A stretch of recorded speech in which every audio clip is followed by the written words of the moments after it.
Hi everyone, this is Rachel. Good afternoon. I'm so excited to be able to discuss some really amazing breastfeeding issues. I've had a lot of questions throughout this last week that I would love to go over with you guys. So I know I'm going to give everybody about a minute or so to log on, but for those of you who don't know, my name is Rachel. I'm a lactation nurse. I have a private practice here in Boynton Beach, but I also help people virtually as well as in home. So it's a pleasure to be able to, especially answer a whole bunch of questions. If anybody has any questions, they can always contact me by phone, email, even on my website. I have a whole bunch of information too. So this is my breastfeeding Q&A. I've had a lot of questions throughout this week come in that I'll be able to go over. Some of them are over some things as basic as latching, and some of them are a little bit more in depth, like latching babies with tongue ties or with breastfeeding difficulties, breast augmentation surgeries, things of that nature. So I'm very excited to get started with some of the questions that we've had lately. So one of the questions that I had, and hi everybody logging on. When you do log on, you can say your name and also how old your baby is. That way I can be able to gear, whatever we have according to your baby. So my name is Rachel, and my babies are 3 and 5. So at least they're not baby babies, but they're still my little babies. So one of the questions that I had, especially this week, was latching a baby with a tongue tie. And the question that I had was, how do I see if my baby has a tongue tie? What are signs of a tongue tie? And what are ways that we can be able to assist breastfeeding for a baby that does have a tongue tie? Well, a tongue tie, for those of you who don't know, is a little frenulum that's on the bottom of the tongue. So it's like this. And there's basically this little extra kind of flab of skin or a little extra called frenulum, which is underneath the tongue.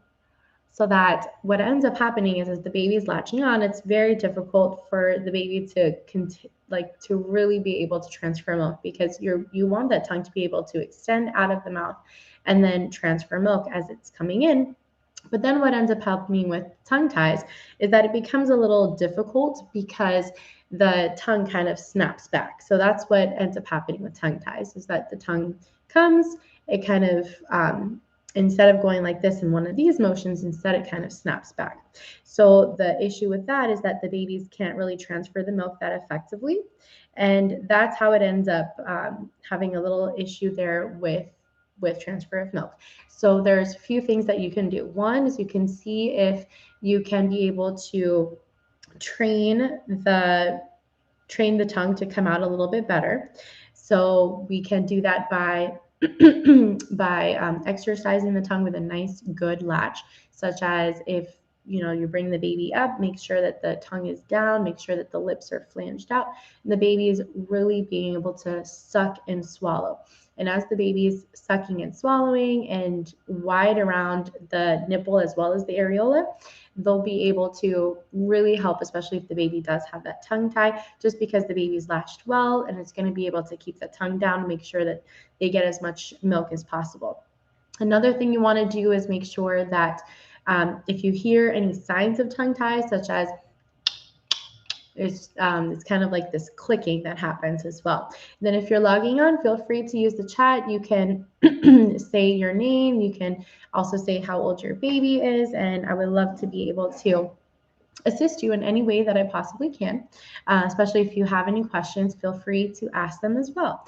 We were going over tongue ties, and then I was saying that tongue tie is basically this little extra little flap of skin that's kind of on the bottom of the tongue, so that when the baby latches on, sometimes it kind of snaps back instead of having this really nice transfer motion.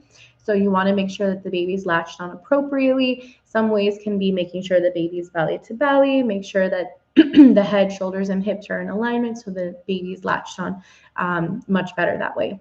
You can also try tongue exercises like cup feedings. Cup feeding is really nice because it encourages this wider mouth, encourages more tongue movement as well, so that the baby is going to be a little bit more pronounced with their tongue movement, and they'll be able to open wider and get a wider suck pattern as well. So that can help with tongue ties. Another thing is called a frenulectomy, where they where they snip the frenulum that's underneath the tongue as well. So that's kind of the last resort that we would do for tongue ties, just because that is surgery. And if you do end up with a frenulectomy, the best thing you can do is still breastfeed your baby immediately after the frenulectomy, just because you want the baby to create those positive associations. And then even after surgery, they can still breastfeed, they can still nurse. And then it ends up helping a lot just with that active milk transfer, and it really helps to have a little bit more leeway and flexibility with the tongue. So we were going over that, and those were definitely great questions that we had. The other question that we had was for early on following delivery, what are the best ways to latch your baby on?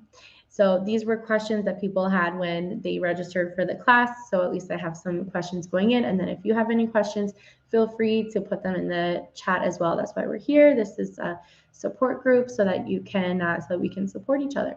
So feel free to put them in the chat as well if you have any additional questions.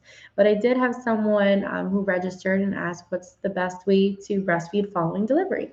So one of the best things you can do after delivery to kind of help your breastfeeding rates especially is skin to skin as soon as possible after breastfeeding, and then making sure that the baby is well aligned. So head, shoulders, and hips, making sure. So this is, for example, my little baby. This is Violet. She's one of Nathan's little teddy bears that he likes. But so to show positioning, it's really simple. And if you have any positioning questions, feel free to ask them as well. But with positioning, that is one great way that you can really make sure that your baby is latched on very well. So you always want to make sure your head, shoulders, and hips are in alignment so that they're not kind of like this. They're not all the way up in the air, but you want the baby to be facing you. That includes the hips too, because sometimes you'll see moms kind of nurse this way with the hip kind of this way and the rest of the body this way. But you want to make sure that everything's facing you, including the hips, including the feet, and that the baby's back and the neck is really supported. And you're not holding the baby by the head. You're not kind of going like this, but you're holding the baby more around the neck than the head.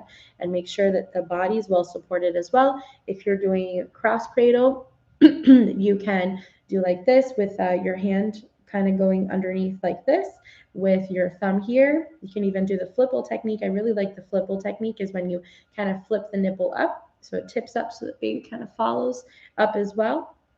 And then you can bring the baby up and over. The chin's the first thing that touches the breast, is the chin. And then as the baby goes up and over, you'll be able to really latch the baby on better that way, and make sure they're not too far down, because sometimes I see babies flailing around and moms have the baby this far down. You want to make sure the baby's up kind of at level with the breast. Bring the baby up and over. And then if you are transferring the baby, the way that I like to transfer babies is I like to kind of hold the head and the neck area. And then you even can kind of hold the bottom a little bit this way, and that gives you a little bit of support so that you'll be able to latch the baby on. And then you can even bring the baby up here to do a little pat for the burping, or you can even sit the baby, give the baby some support here around the chin, and you can even pat the baby this way. And then that's another good way that you can burp the baby also. So we have burping this way, you can always have this way, and then you always can bring the baby, sit the baby down, kind of support the baby's chin over here, and you can burp this way. And then what I like to do, that was another question too, is burping if it's necessary after breastfeeding. And yes, you still want to burp after breastfeeding. What you can do is kind of pat up, down, go around like this. I like to kind of move all the air bubbles around, up and down, move the air bubbles around, and then that helps a lot as well. So we can have the baby up and around. And then if you're putting that baby back to cross cradle, you can do it this way. You even can move the baby very easily to football if needed as well. So that's another really great way of this position as well, is that you can easily have the baby with other positions. So let's say you're using cross cradle, here is this position. You can even have regular cradle where you have the baby like this. And then you can even have football where you kind of just move the baby a little bit this way, as long as the baby really is to the side and the baby is not up like this, but the baby is more to the side. So to answer the question about Latching the baby during delivery or right after delivery. One great thing is skin to skin as much as you can. Try to especially start your nursing sessions for that first hour or so. Within that first hour, try to nurse the baby. And then when you do nurse the baby, make sure that you have a really good position, that you have good support of the baby, not just over this area, but over the hips as well, because when their hips are like flailing about, sometimes they get really aggravated. So what you can do is make sure that you have a nice support around the head, shoulders, and hips, and that you can even hand express a little bit as well. And then for hand expression, you're basically, if this is the nipple and this is the areola, you're pretty much going back towards the back of the breast and then together, back and together. And you can even do that while you're pregnant as well. You're just going back and together, and you can express a little bit, put it around the nose of the baby. So as the baby's here, you can take even the whatever express milk you have, put it around the nose, and then the baby would open and then be able to latch on that way. So that works very well also.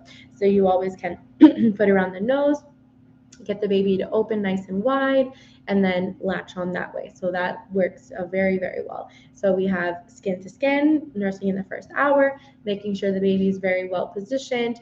You also have that you can be able to express a little bit of the milk, put it around the nipple and the areola, around the nose area.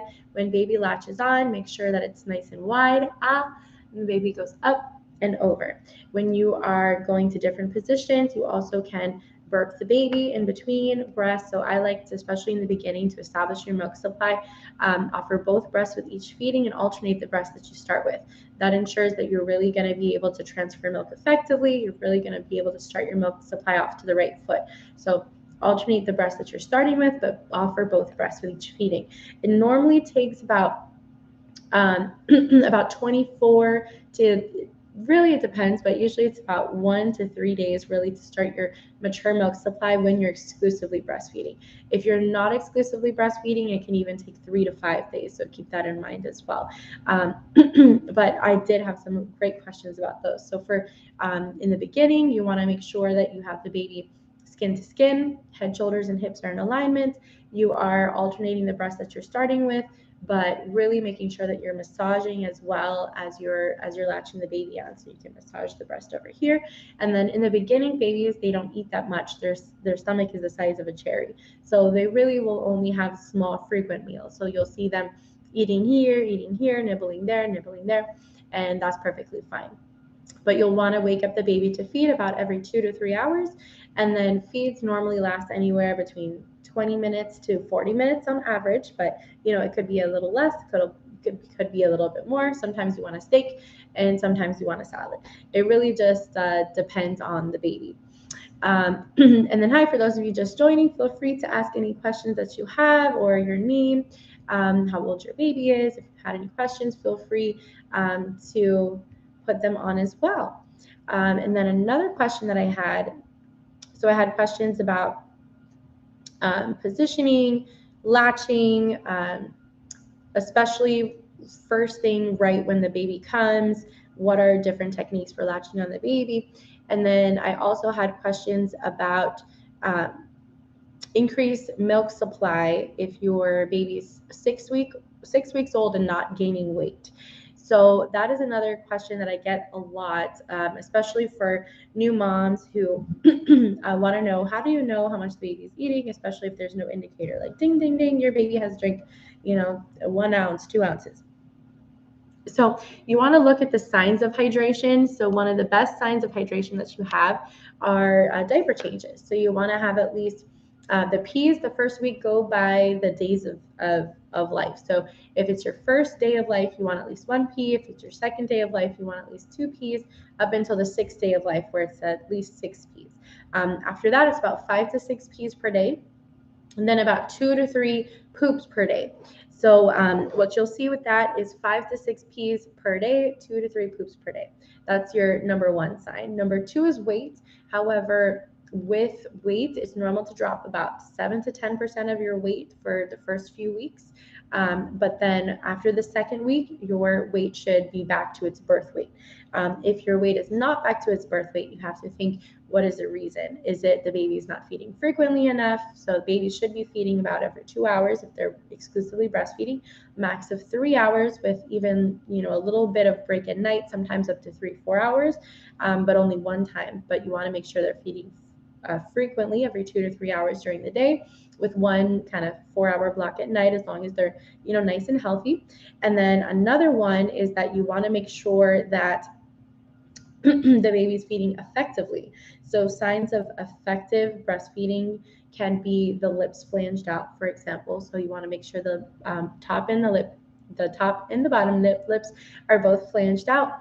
You want to make sure that you see sucks as well as swallows. If you don't, you want to kind of look at the latch again. Is it wide enough? Is it not just over the nipple, but the areola also? You want it to be about 140 degrees wide angle of the mouth, and that's a good way to tell that the baby's getting enough to eat that way. So about 140 degrees wide.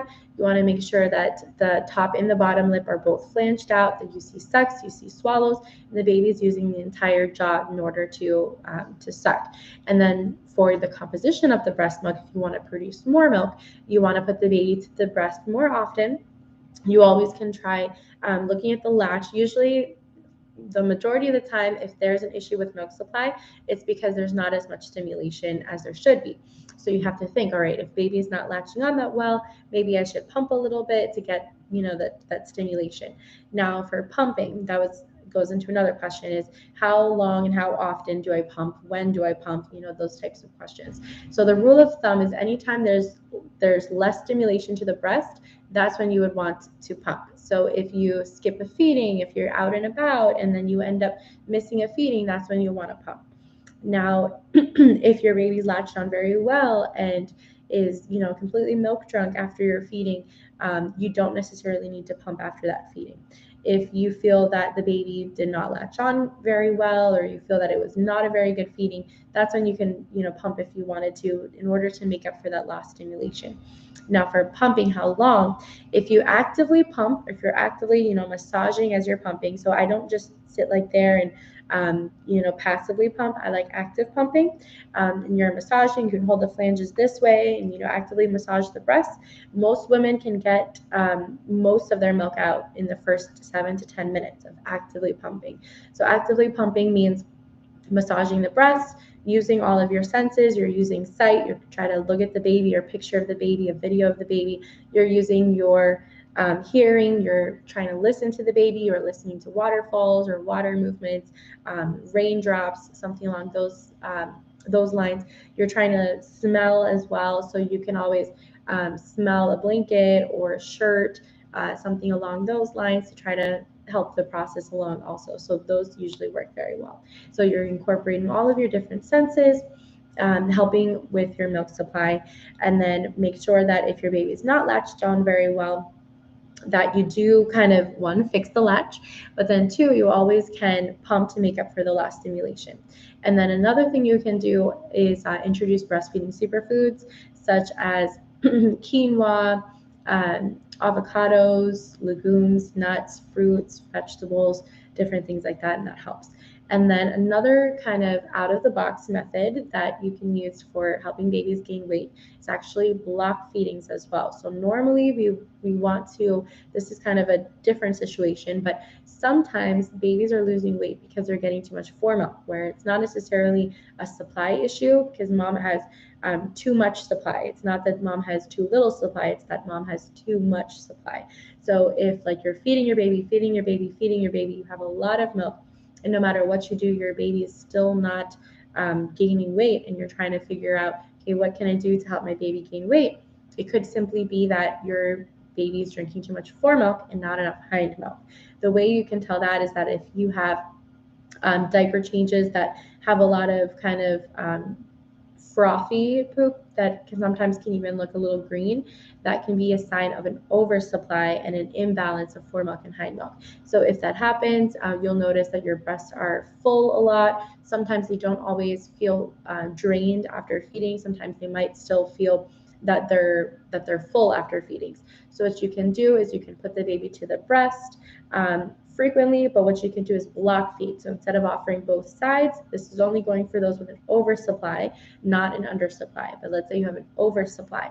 What you can do is instead of putting the baby to the other side, because what some moms with an oversupply do is they'll say, okay, it's been 10 minutes, let's go to the other side. What ends up happening is they take the formilk over here, they don't completely drain this side, then they go to the other side before completely draining it, and then they end up with just formilk on both sides. Therefore, formilk has a lot of lactose, but it doesn't really have all that good stuff that's going to help the baby maintain weight.